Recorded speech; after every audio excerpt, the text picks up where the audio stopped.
Hello, everybody. Welcome back to the B Movie Brothers with your hosts, Chris Gear and Brendan Gear. Today, as mentioned before, we're going to be talking about Reservoir Dogs and reviewing it.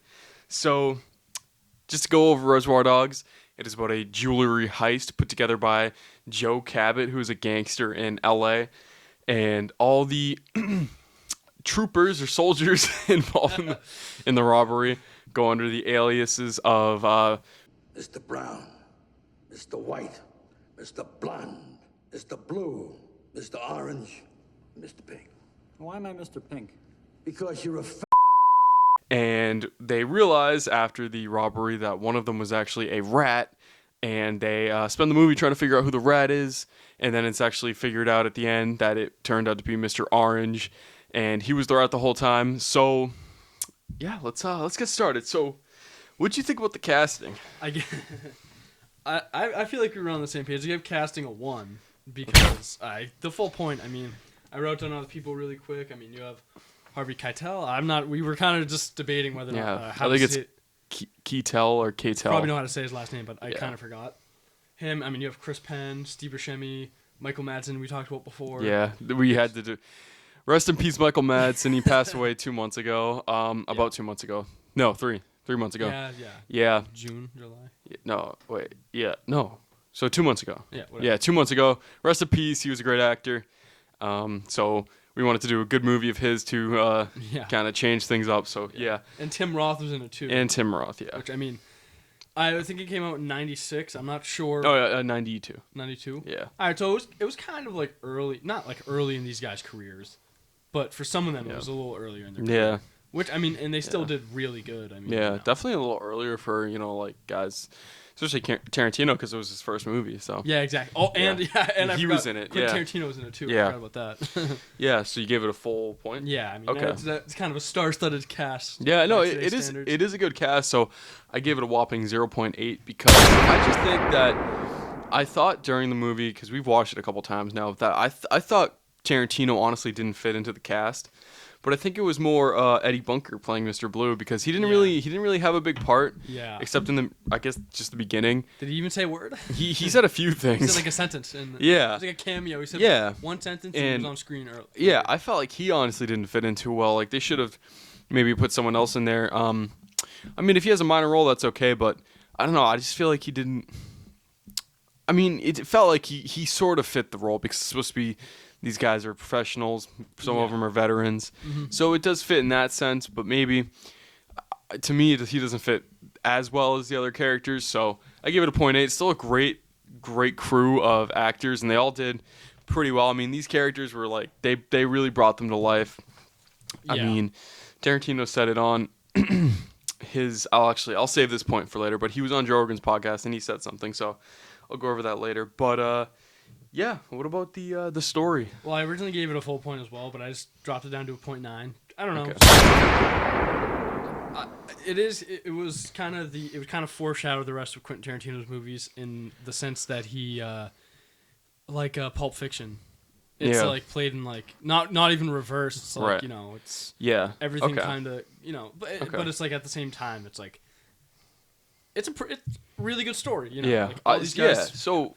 Really good story. Yeah, I gave it a 0.7 because I think the story is sort of basic, but they unfold it very well. I mean, I'm not usually a fan of the back and forth stuff in some of Tarantino's movies. Like, I'm not a huge fan of the back and forth, but this movie does it well because it's introducing the guys, introducing the crew. Yeah.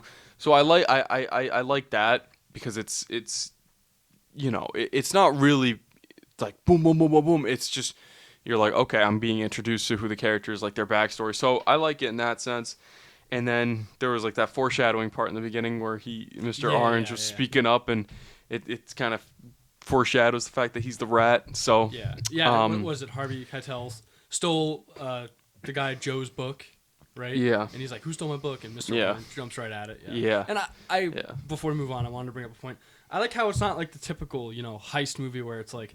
Right off the bat, you know who the undercover guy is. Yeah. And it's like, that's like, they introduce, like they have like the introduction story of like you don't even know until like more than halfway through the movie. Yeah. That Mr. Orange is Yeah. Like, if you haven't seen it for the first time, you don't know. Yeah, right. That he's Yeah.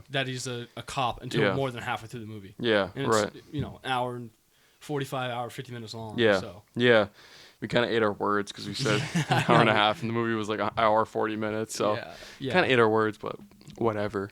So But it didn't need that long runtime to no, it didn't. get his I point mean, across. it was like the story again. It was more basic. I mean, guys undercover during a robbery goes wrong, but the way they unfold it, the way they kind of go, they use the back and forth to their advantage. They kind of show you each character, and then they do reveal who the rat is, and then they show you his backstory, kind of towards the middle endish of the movie, beginning of the end, and it does a good job at kind of unfolding it, and it's super interesting seeing some of the guys that are like actually there to just rob the place, and they get caught up in the fact that there is like an undercover cop. So Yeah. I think it's cool.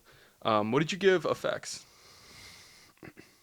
I give it a 0.7. It might be a little high. I mean, it's not like I don't think this movie had any CGI. It was kind of hard to like. There wasn't really like effects. It was but I was just kind of thinking of like the practical effects. I mean, like the cars were really crashing into each other, and the windshields were really getting shot up. Mm-hmm. And it's like someone got shot. It looked pretty good. You know what I mean? Yeah. So it's like Yeah. It wasn't like there wasn't any CGI in it, but all the practical effects were pretty much on point. Tim Roth is bleeding out for like 4 hours. Yeah. And it's like it's everything's just blood. So it was Yeah. pretty good. I thought it was pretty good. I was right there with you. I gave it a 0.7 for effects. Yeah. The guns looked, badass. They made, realistic noises when when Mr. Pink's loading his gun. It's like, I mean, everybody panics. Everybody. Things get tense. It's human nature. You panic. I don't care what your name is. You can't help it. Fuck, man. You panic on the inside. In your head, Yeah, exactly. Yeah. sounds cool. And then the blood, they made him look like really bloody. Yeah. And it looked pretty real. Like it was when they were beating the cop up and his face was all bloody. I mean, he looked. And then when his ear gets cut off by Mr. Yeah, Blonde. that actually, Yeah. They didn't try to hide it at all. No, like they show it and it looks pretty gruesome. So I gave like the practical effects they used were awesome, and 0.7 because I mean they're not the best that I've ever seen, but they're they're definitely up there. I mean the practical effects they were crafty with it. They used them really well. So props to them for that. So 0.7. Yeah, I feel like the early 90s was also kind of a time where Yeah. CGI got a lot better. Like, Yeah. it hadn't gotten better yet, but it started to. You know what I mean? Yeah, Like, yeah. So going into quality, what would you give quality? I mean, I gave it a 0.8. I thought it was. Once again, you gotta kind of, what do you call it? Be forgiving with when it was made. Yeah. Because it was like obviously the camera's not as crisp. Yeah. As something made in 2025. Right. Yeah. So it's like it looks pretty much like every other movie shot in the 90s. Yeah. You could hear it fine. Yep. Had no trouble hearing it.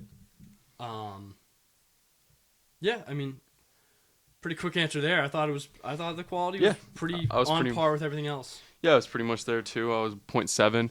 Yeah, like the tools they used, they probably had the, decent cameras at the time, Yeah. decent microphones, so they used them well. I mean, you can hear it. It holds up today. It's not like a jungle of, a mess or something like like Piranaconda where it's like shaking, or Sharknado where the camera's like shaking like that. So yeah. they use their tools well.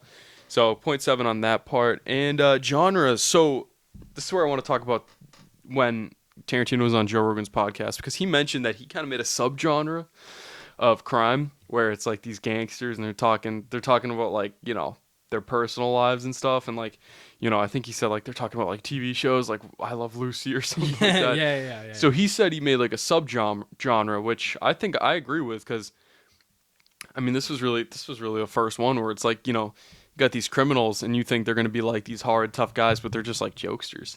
Yeah. So I give it a full point for the genre because it fits in that crime genre very well, and then it also creates pretty much his own subgenre with, and then you got Pulp Fiction following it, where it's the two hitmen, True. and then so definitely a full point for me. Yeah, I didn't think about it like that, so I gave it a 0.7 because I Yeah. thought it was on the higher end of fitting into like the crime gangster genre. But yeah, I mean, I probably would have changed my score knowing that. Right. Knowing that he said that, I didn't realize that. I didn't realize that he said that. Yeah. But yeah, no, it is very different because they are talking about them. They're not just kind of like hardened criminals that have been in the game for 40 years. Yeah. They're just like younger guys. Yeah.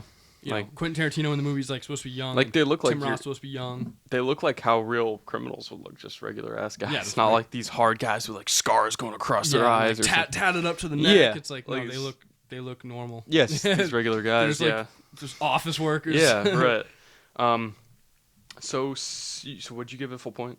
No, I gave it a 0.7. 0.7. Okay. I said I would have, knowing that I would have probably okay. given it a full point because Yeah. So setting, I gave setting a 0.8 because I mean, it's set in LA, but you know they used their safe house, like the warehouse, like that was an interesting setting, and it made for a good one. You know, when they're trying to find out who it is and they're just like confused, and then they used like the street's really the only other, and then the bar. But I mean, I think they used the setting well, and the setting is fitting for the movie, and it's pretty interesting to see, when Mr. Pink's making his escape and like he's running down the street. yeah. It's a pretty cool scene. So definitely getting a 0.8 for me. Yeah, I gave it a 0.6. I think I scored higher in other genres, in other categories. But yeah, I mean, I think now that I think about it, it was pretty cool. I like how you don't see any action. Like you don't see the place getting robbed, Yeah. which I think is also different. Like Oh yeah, yeah. like That now, is a good like point. now, Yeah. like gangster movies, or even of the time, like you'd always see everything. Right. It's like you don't really see anything. Like you see the front of the store, but yeah, you don't actually see the Yeah, like robbery. I don't even think you see guys like running out. Like you Right. actually see nothing happen. It's pretty much just only the before, like right before, and then like right after. Move it! Get out of the way! Get the fuck out of the way! Fuck out of the way! Move it! Get out of the way! Jesus Christ, what the fuck is your problem, man? Fucking asshole! Look out!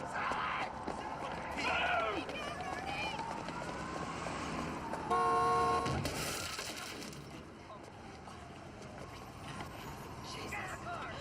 Get the fuck out!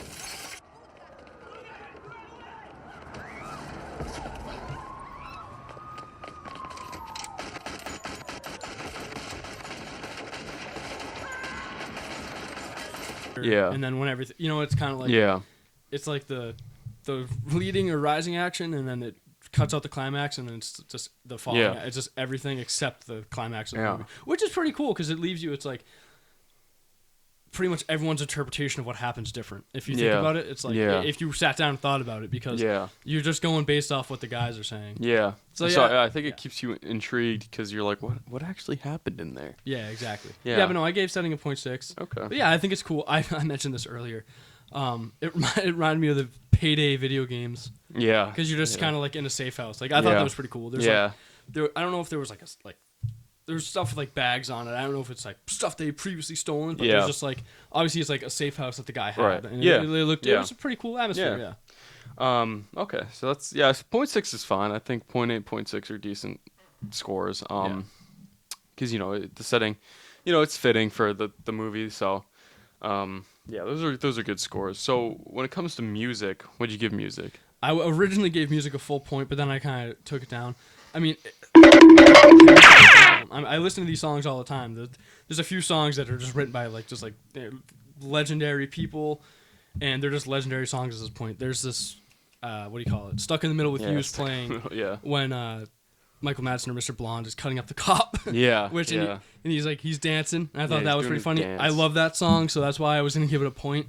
Yeah. And then at the beginning, they're playing some good music, and I like how the narrator or the radio talk show host, he's Yeah. announcing the song. You Yeah. hear that? Yeah. Obviously when Mr. Blonde turns on the radio, you hear him because that makes sense. But the Yeah. very beginning of the movie opens with him talking about Yeah.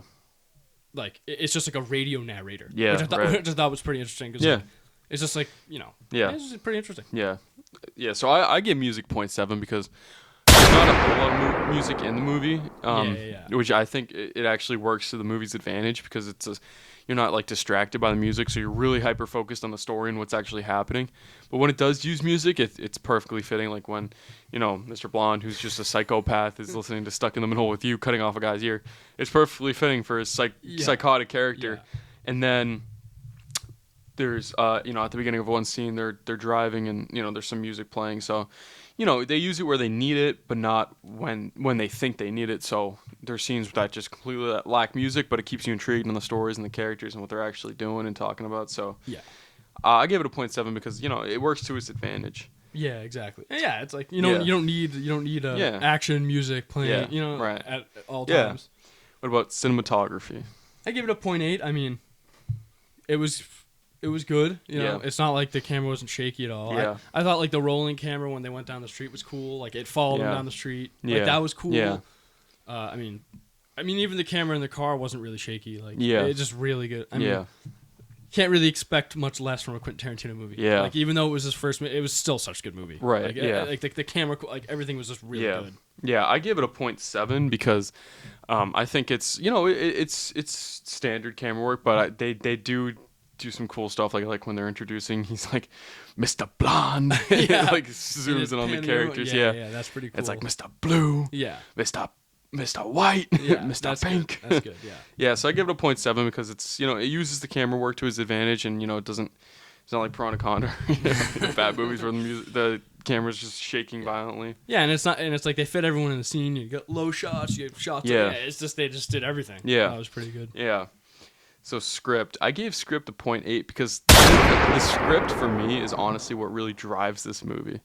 Like the Yeah. script is super interesting. Like you have these guys are talking about just completely like normal things that you wouldn't expect a criminal to talk about, and they just make it so like they just really light up the conversations. Like they talk about stupid stuff like Mr. Pink in the beginning talking about tipping, like that. That was super funny. I disagree with him, by the way. And then you got them talking in the car about, like women and stuff. And then, when they're talking about, when they're talking in the bar, he's telling the story, the fake story actually about him being in the bathroom with the cops and and the dog. So, they make it super interesting, and it's really the actors that like bring the life out of the script because it's written brilliantly, and it's just super funny, hearing these guys talk about who are criminals just talking about normal things. So Yeah. No, I gave it for script. I gave it a 0.8 too. yeah, 0.8 as well. Pretty much for the same reasons. Yeah. I mean, everyone played their part and said their line just pretty Yeah. good. Someone who stands out for some reason was just Chris Penn did a really good job. Yeah. I don't know why. Chris Penn was just like he's not a mob boss, but the crime boss's son. yeah, I don't know. It was just like pretty cool, He's Yeah. kind of like whippersnapper, kind of like yeah, quick to think, Yeah. quick to say stuff. Yeah. I thought that was he just played a really good part. yeah, Like I remember when they're in the office with Michael Madsen right when he gets out of jail. Like Yeah. he took the rap for his dad. Yeah, and he right. comes back to work with them. yeah. Son of a bitch.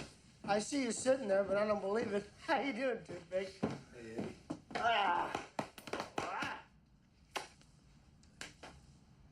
Listen, I'm sorry. I should have picked you up myself. This week's been crazy. I had my head on my ass the whole time. It's funny you should say that because that was me and your daddy were just talking about. And I should have picked you up. Now that you had your head up your ass. Yeah. And then I thought that was pretty cool. They're like wrestling with each other. Yeah, like yeah. they're brothers almost. Like Yeah, they're yeah. screwing around with each other. Yeah, right. And I thought it was pretty good. And I mean the script, was like whimsy sometimes. It's just funny. Like they'll Yeah. just like add like funny shit in, and I thought Yeah, it was pretty funny. like I don't know how much was improvised, but they did a really good job with working with the script and just bringing the life out of the lines because it was funny. And then performance. So again, take it with a grain of salt, but I gave performance a 1 because I mean it holds up. It's a great movie and people regard it as a fantastic movie. Some people say it's Quentin Tarantino's best. I mean I don't necessarily agree, but I think it's still a great movie, and you can. It's not too long, so it's always a good rewatch, and it doesn't take too long to finish, and it's a basic but yeah a good unfolded story, so it's getting a 1 for me. Yeah, I gave it a 0.8. I mean, pretty much out of 1. I mean, it holds up. It holds up to today. Yeah. It's pretty interesting in today's standards. Yeah. Still, over 30 years later. Yeah, Almost 30 right. years later. But like, I remember thinking, I've talked to some of my buddies, some of the guys, and around our age, and it's either they're pretty much like 50-50 on whether or not they even know what it is. Right. Just because it's a little old and it's Quentin Tarantino's first movie. But a lot of my buddies have seen it, but then some haven't. And I'm like, you got to watch it. You know what I mean? Yeah. So it's like, obviously, it slips through the cracks sometimes for people. But I mean, for most people, they know what it is. At least know of it, or Right. have seen parts of it. So Yeah. that's why I gave it a 0.8. Okay, so what's your final score? My final score was, I think before I changed one of my scores, it was an 8. So I'll just say it's an 8 because I Okay. was off by like 0.1. Okay. I gave it a solid 7.9, so again, pretty much the same. Yeah. I mean, it's a great movie, great watch. It's obviously not the best thing ever made, but it's definitely, it was Quentin Tarantino's first, and it was a great debut by him. So definitely, great movie, and the cast really brought the life out of the characters, and they did a great job. Obviously, some areas it could have done, a tad bit better, like some of the casting, like Quentin Tarantino being in his own movie, like it's probably because of a budgeting issue, like probably couldn't afford to pay someone else, but he didn't do terrible, but I would have maybe swapped him and then Mr. Blue, Eddie Bunker for someone else, but they did okay. So 7.9 for me. Yeah. I just wanted to add, I think, because we talked about this before, you talked about Quentin Tarantino being in his own movie. Yeah. He was a little forgiving. He kills himself off. Yeah. And he doesn't give himself like all the screen time. Yeah, you know what I right, mean? yeah, So it's like, yeah. I like how it's kind of like, he kills himself off, doesn't give himself all the screen time. Yeah, It's right. like he leaves it for other people. So. Yeah. He gets shot in the head, so. Yeah, exactly. He's like, Yeah. They're like, Mr. Blonde, Mr. Blue, Mr. Brown. He's Mr. Brown, right? Yeah, Mr. Brown, Mr. Pink. He's like, you can't be Mr. Purple. Yeah. Yeah, that's also a good part. yeah. That's probably my favorite part. Yeah. Okay, yeah, so those are solid scores. Let us know what you guys think in the comments below, what you guys would score this movie based on our scale. Let us know what you think about the movie, and give us some more movie recommendations in the comments below, and we'll watch and we'll review. So, we'll catch you guys in the next episode, and bye.